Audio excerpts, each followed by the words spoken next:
তোমাদের কান্নায়, তোমাদের হাসিতে, তোমাদের রাগে, তোমাদের সমস্ত অনুভূতিতে আমরা থেকেছি। তার জন্য অনেক অনেক অনেক ধন্যবাদ। Thank you.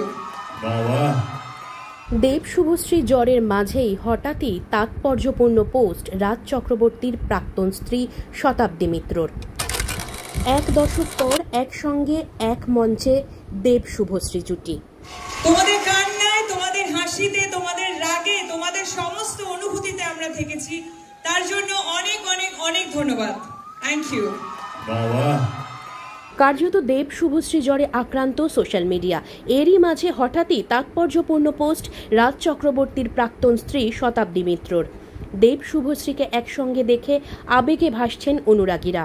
ধূমকেতু ছবির ট্রেলার লঞ্চে 2 প্রাক্তনের আগমন নিছকই ছবির প্রমোশন নয়, এ যেন আপামোর সিনেপ্রেমী থেকে দেব শুভশ্রী অনুরাগীদের স্মৃতির সমুদ্রে ডুব দেওয়া।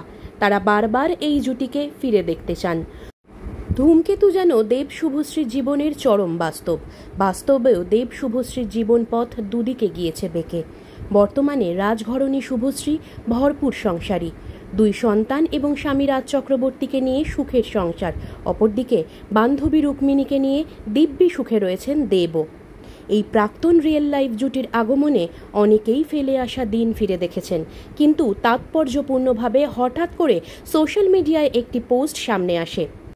পোস্টটি করেন রাজ চক্রবর্তীর প্রাক্তন স্ত্রী শতাব্দী মিত্র। ফেসবুক পোস্টে শতাব্দী লেখেন, কিরে কেমন লাগছে? আমারও ঠিক এরকমই লেগেছিল, ঠিক এরকমই, বুঝলি তো? হিস্ট্রি রিপিটস, বুকের বাদিকটা চিনচিন করছে তো?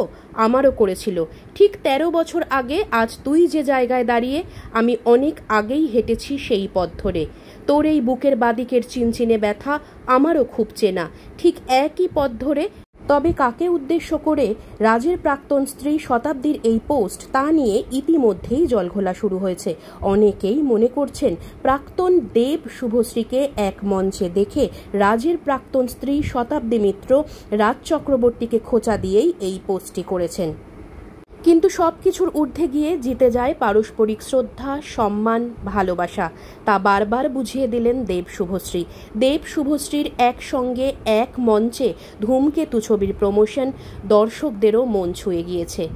প্রাক্তন মানেই সম্পর্ক শেষ নয়, কাদা ছোড়াছুড়ি নয়, সব কিছুর ঊর্ধ্বে গিয়ে সেখানেও টিকে যায় বন্ধুত্ব, যা থেকে যায় আজীবন।